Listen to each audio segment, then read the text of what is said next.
Hello à tous, aujourd'hui on se retrouve pour une recette de pain maison super simple. Si vous hésitez depuis un moment, c'est le signe pour vous lancer et la preuve c'est que j'ai réussi le mien du premier coup. C'est ultra satisfaisant à faire en très peu de temps, j'étais moi-même surprise puisqu'il y a seulement 10 minutes de préparation et le reste c'est vraiment du temps de repos ou de cuisson. On a besoin seulement de 4 ingrédients, de la farine, de l'eau, du sel et de la levure boulangère déshydratée. On commence par mettre 300 g d'eau et 10 g de levure de boulanger déshydratée, soit un sachet, dans le robot et on chauffe 2 minutes à 37 degrés, vitesse 2. On ajoute ensuite 500 g de farine, moi c'est de la farine T65, une cuillère à café de sel et on lance le programme pétrissage du robot pendant 5 minutes. On transvase ensuite le contenu du robot dans un récipient et à ce moment-là, ça colle pas mal, donc ne faites pas comme moi et farinez-vous bien les mains pour que ça soit plus simple.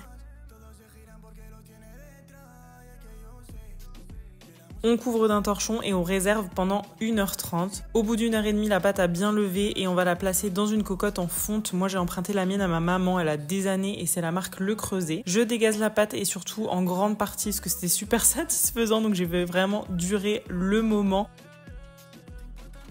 Et puis j'ai formé une boule.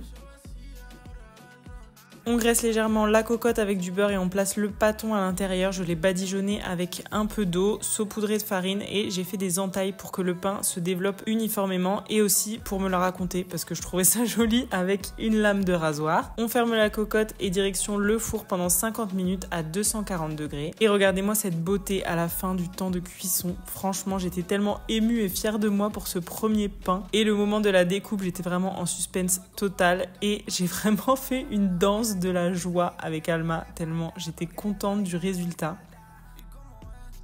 C'est une recette qui est super simple et déclinable à l'infini, donc n'hésitez pas à pimper vos pains selon vos goûts avec des graines, des fruits secs, etc. J'en ai consommé quelques tranches directement et c'était un délice, mais comme je sais que je ne mangerai pas tout en une journée, je le coupe en tranches et je le congèle pour les jours à venir.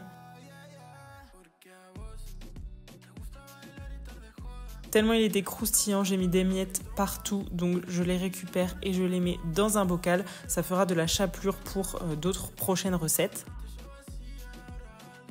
Voilà pour cette recette super simple et j'ai l'impression qu'il est inratable. N'hésitez pas à me dire si vous la testez et à me dire ce que vous en pensez. On se retrouve la semaine prochaine pour une nouvelle vidéo. Ciao!